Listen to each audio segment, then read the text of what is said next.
Great to have with us this morning the most recently inaugurated, well, there's only one. We don't even have to say Mayor of Shreveport, Louisiana, Mayor Adrian Perkins is here. Mr. Adrian, welcome back to KEEL. How are you this morning? I am good. Good morning. How are you doing? Weird to say Mayor Perkins. Oh, yes. Does it I forgot about that. Does it feel odd? No, I'm kidding. No, it doesn't.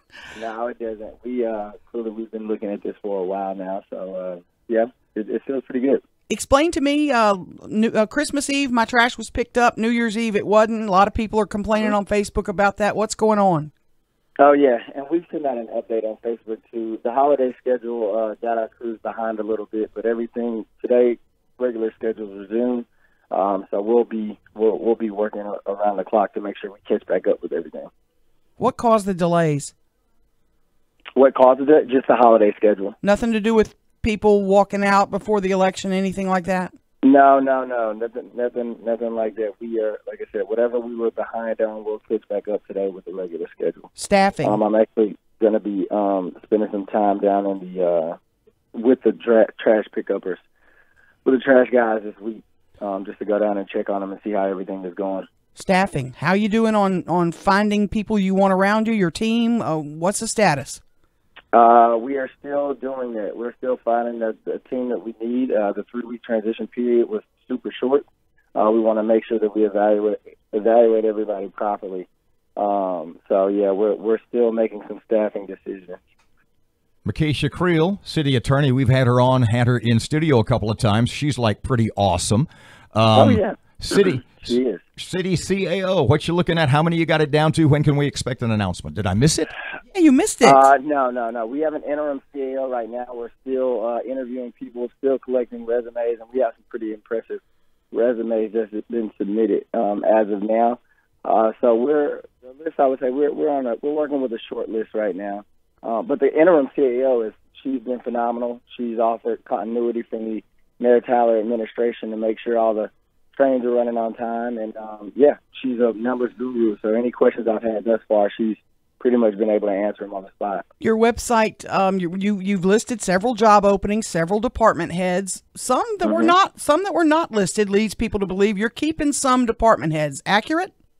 Yes, that's pretty accurate. But I don't want anybody to read too much into that, because if there's some jobs are listed, that does not mean that I'm getting rid of that department head. But yeah, some that weren't posted in my interviews with these people, in my evaluations of their department, they did really well, and they are very strong, and I want to keep them on the team. Anybody that you know, you can tell us today, you do want to replace. I know you want to tell them first, but obviously. No, Erin, I don't want to tell you that today. Like I said, we're evaluating everybody, so give us time. We're going to make the right decision. Hang in there a couple of seconds. Hang in there a couple of seconds. She'll ask you if you're running for re-election. Yeah. How's about the police? I know that was coming next, right? How's about police chief? What are we thinking? Where are we? Well, I mean, it's pretty safe to assume that Chief Crump will be using that medical leave up until at the latest or earliest July, I should say. And right now, the substitute chief Ben Raymer is doing a phenomenal job. We'll probably start a search somewhere in April with that committee that I've spoken about previously to help me decide who the next police chief will be.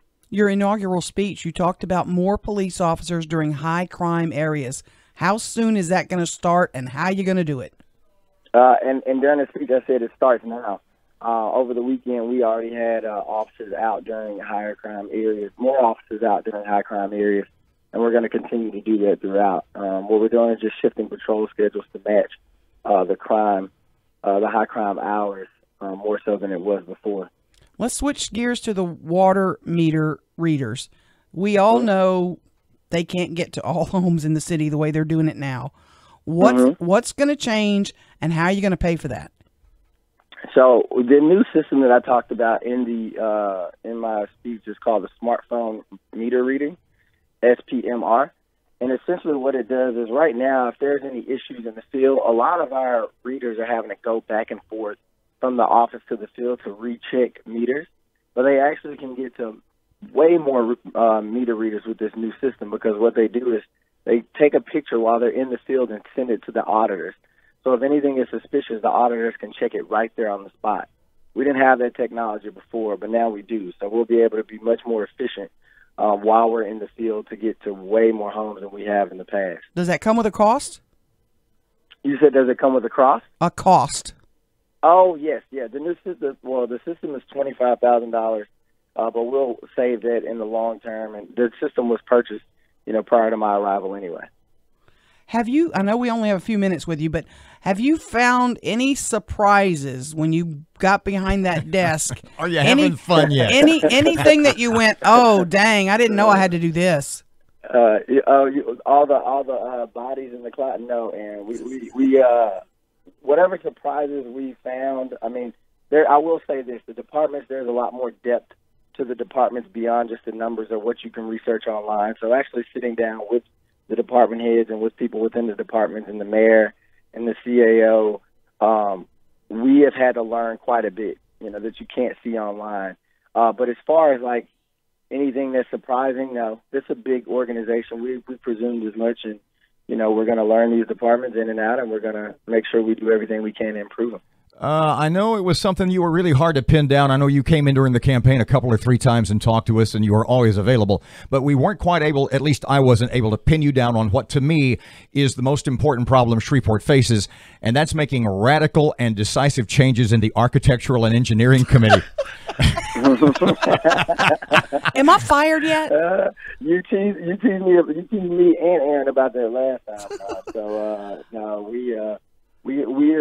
we are not even, looking at that committee as of now. But like I said, we got to make sure we get government straight first. Well, listen, and then we'll be looking at those appointments. I'm going jogging by your mom's house about three. Fired that quick. I go jogging by your mom's house 3 or 4 times a week. I can leave a note in the mailbox if you'd like.